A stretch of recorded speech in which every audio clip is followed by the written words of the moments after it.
बिस्मिल्लाहिर्रहमानिर्रहीम। Welcome to research media channel.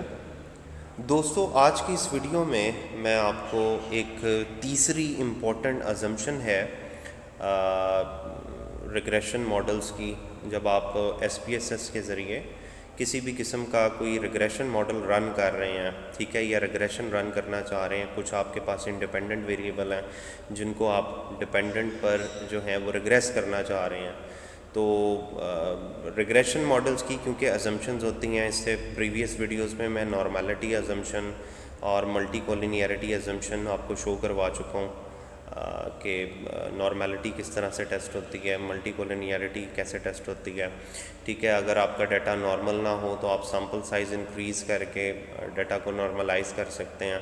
ठीक है, इसी तरह अगर मल्टी कोलिनियरिटी दो इंडिपेंडेंट वेरिएबल के दरमियान एग्जिस्ट करती है तो आप किसी एक इंडिपेंडेंट वेरिएबल जिसकी वजह से मल्टी कोलिनियरिटी बहुत ज़्यादा आ रही है उसको रिमूव करके उसकी जगह अल्टरनेटिव ले आएँ। आज की हमारी इस वीडियो में जो थर्ड अजम्पशन है किसी भी रिग्रेशन मॉडल की, उसके ऊपर डिटेल डिस्कशन करेंगे।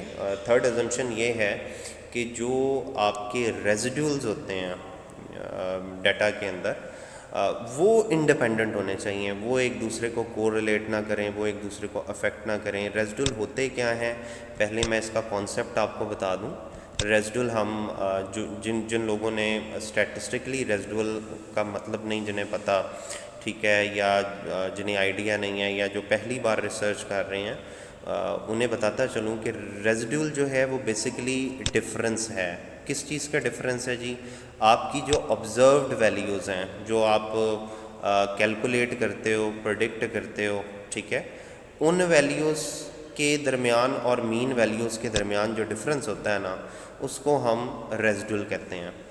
आसान लफ्ज़ों में मैं आपको बता दूं कि रेजिड्यूल से मुराद वो वैल्यूज़ हैं जो कि मॉडल में किसी वजह से शामिल नहीं की गई हैं, या जो डिफरेंस के तौर पर मॉडल को प्रेडिक्ट कर रही हैं।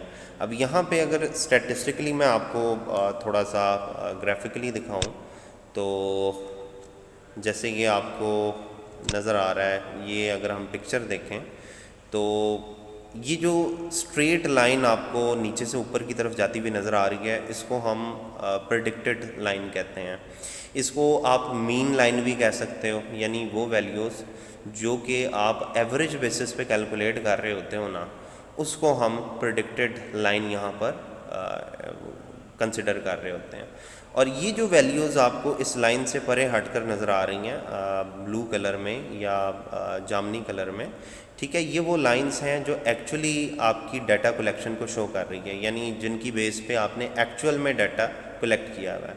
तो अगर आप गौर करें तो कुछ आपको डॉट्स जो हैं वो इस लाइन के ऊपर, प्रेडिक्टेड लाइन के ऊपर मिलेंगे, और कुछ डॉट्स आपको इस प्रेडिक्टेड लाइन से परे मिलेंगे। तो जो परे हैं वो बेसिकली एरर को शो कर रहे हैं। तो प्रेडिक्टेड लाइन या मीन वैल्यूज़ और ऑब्जर्व्ड वैल्यूज़ के दरमियान जो डिफरेंस है, इसको हम एरर कहते हैं। तो बेसिकली अजम्पशन ये है कि ये जो एरर आ रही हैं, लाइक ये जो गैप्स आ रहे हैं, ये डिफरेंस आ रहे हैं, ये आपस में इंडिपेंडेंट हैं या नहीं, ये एक दूसरे को अफेक्ट तो नहीं कर रहे। ये बेसिकली अजम्पशन है। अगर तो ये एक दूसरे को अफेक्ट कर रहे हैं तो इट्स मीन कि आपकी अजम्पशन वायलेट हो रही है, आपका मॉडल वैलिड नहीं रहता। लेकिन अगर ये अजम्पशन वायलेट नहीं होती, मींस ये जो एरर आ रही हैं, ये डिफरेंस आ रहे हैं, ये एक दूसरे को अगर अफेक्ट नहीं कर रहे, तो फिर हम कहते हैं कि अजम्पशन वायलेट नहीं हुई है, थर्ड अजम्पशन वायलेट नहीं हुई है, और जो आपका मॉडल है रिग्रेशन मॉडल, वो स्टैटिस्टिकली आपका फिट है। इसको और अच्छे तरीके से अंडरस्टैंड करने के लिए एक और मैं आपको पिक्चर दिखाता हूँ। ये भी अगर आप देखें फॉर एग्ज़ाम्पल, तो यहाँ पे भी एरर आ रही है, ठीक है। ये एक पॉइंट लाइन से काफ़ी ऊपर है, ये एक पॉइंट लाइन से काफ़ी नीचे है, ये दो पॉइंट्स आपको लाइन से दूर नज़र आ रहे हैं। तो ये सारे के सारे एरर होते हैं जो आपको लाइन से परे हटे हुए पॉइंट नज़र आते हैं ना। अब ये एक डॉट लाइन के बिल्कुल ऊपर है, ठीक है, तो इसकी वजह से एरर नहीं आती, इसकी वजह से रेजिडुअल क्रिएट नहीं होता। लेकिन जो ज़्यादा फासले पर आपको नज़र आ रहे हैं लाइक दिस, ये बहुत बड़ी एरर शो हो रही है, बहुत बड़ा रेजिडुअल है, ठीक है। तो जो फासला होता है ऑब्जर्व्ड वैल्यू का प्रेडिक्टेड वैल्यू से उसको रेजिडुअल कहते हैं। तो हमारा कंसर्न ये है कि जो आपके रेजिडुअल हैं वो इंडिपेंडेंट होने चाहिए। अब इसके लिए एक क्राइटेरिया है जो मैं आपको बताना चाह रहा हूँ। जब आप रिग्रेशन रन करते हैं और कॉलिनियरिटी डायग्नोस्टिक को आप क्लिक करते हैं तो जो आपके सामने रिज़ल्ट आते हैं उसमें मॉडल समरी का जो बॉक्स होता है वहाँ पर आपको डर्बन वाटसन स्टैटिस्टिक आपको शो होगा। ठीक है, इस डर्बन वाटसन स्टैटिस्टिक की एक वैल्यू होती है। ठीक है, ये बेसिकली आपके जो रेजिडुअल होते हैं उनकी इंडिपेंडेंस को चेक कर रहा होता है। ये जो डर्बन वाटसन स्टैटिस्टिक की वैल्यू है इसकी रेंज 0 से लेकर 4 तक है, यानी मिनिमम 0 मैक्सिमम 4। अब कितनी वैल्यू प्रॉब्लमेटिक हो सकती है और कितनी वैल्यू जो है वो नॉर्मल कंसीडर होती है, उस पर अगर आप आ जाएं तो वैल्यू क्लोज टू 2, अगर आपकी डर्बन वाटसन स्टैटिस्टिक की वैल्यू अगर 2 या 2 के नज़दीक है, क्लोज टू 2, तो इसको हम कहते हैं कि आपकी जो अजम्पशन है वो वायलेट नहीं हो रही।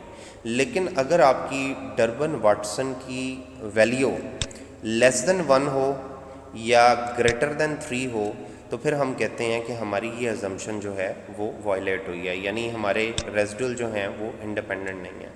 तो इस चीज़ को अंडरस्टैंड करने के लिए मैं यहाँ पर एनालाइज पर जाता हूँ। ठीक है, रिग्रेशन, लीनियर, ठीक है, डिपेंडेंट इंडिपेंडेंट मैंने यहाँ से सिलेक्ट किए। मैं स्टैटिस्टिक पे जाऊँगा तो बेशक आप कोलिनियरिटी डायग्नोस्टिक को हटा दें, आप सिर्फ यहाँ पे रेजिडुअल के अंदर डर्बन वाटसन को आप क्लिक कर दें, कंटिन्यू का बटन दबाएं, ओके का बटन दबाएं, तो ये आप देखेंगे कि जो आपके सामने रिज़ल्ट्स आ रहे हैं उन रिज़ल्ट्स में आपको जो मॉडल समरी का टेबल नज़र आ रहा है उसमें जो लास्ट कॉलम है वो डर्बन वाटसन की वैल्यू है। अब क्योंकि मैं ऑलरेडी इसके हवाले से आपको बता चुका हूँ कि इसकी वैल्यू 0 से 4 के दरमियान होगी।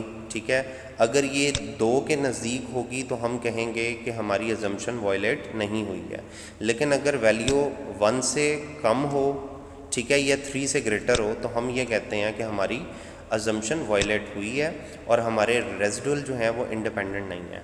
ठीक है, तो हम चेक कर लेते हैं कि हमारी वैल्यू कितनी है। तो यहाँ पे डर्बन वाटसन की वैल्यू जो है वो 1 से लेसर है। ठीक है, 0.973 आ रही है, यानी ये लेस देन 1 है। इसका मतलब ये है कि ये जो मॉडल है जो हमने रिग्रेशन अप्लाई की है ये इनवैलिड हो जाता है ऑटोमेटिकली। अगर यही वैल्यू 2 के नज़दीक होती, ठीक है, लाइक 1.97 होती, it will be close to 2, तो ऐसी सूरत में हम कहते हैं कि हमारा जो मॉडल है वो स्टैटिस्टिकली वैलिड है। ठीक है, लेकिन क्योंकि ये वैल्यू 1 से लेस देन है इसलिए हम मॉडल को स्टैटिस्टिकली इनवैलिड यहाँ पर कंसिडर करेंगे। ठीक है, और दोबारा चेक करेंगे कि हमारा मॉडल में क्या प्रॉब्लम आई है। माइट भी इंडिपेंडेंट वेरिएबल जो है वो डिपेंडेंट वेरिएबल को सही तरीके से एक्सप्लेन नहीं कर रहे। माइट भी ये भी हो सकता है कि जो डाटा कलेक्शन आपने की है वो आपने किसी डाइवर्स पॉपुलेशन से कर ली है जहाँ पर हेट्रोजीनियस एलिमेंट्स ज़्यादा हैं, तो ऐसी सूरत में भी रेजिडुअल ज़्यादा आने का चांस होता है। ऐसी सूरत में आपके जो स्टैंडर्ड एविएशन है वो भी बहुत ज़्यादा आती है। तो यहाँ पर मैं ये कंक्लूड करूँगा कि हमारा मॉडल जो है वो इनवैलिड है, और यही वैल्यू अगर 3 से ग्रेटर हो जाए तो तब भी इनवैलिड हो जाता है। तो उम्मीद करता हूँ कि ये वीडियो आपको समझ आई होगी। अगर तो आपको कॉन्सेप्ट समझ आया है तो चैनल को ज़रूर सब्सक्राइब कीजिए, और मज़ीद वीडियोज़ के लिए जो है चैनल को सब्सक्राइब करने के बाद इस वीडियो को अगर कॉन्सेप्ट समझ आया है तो इसको लाइक भी करें और कमेंट भी करें। शुक्रिया।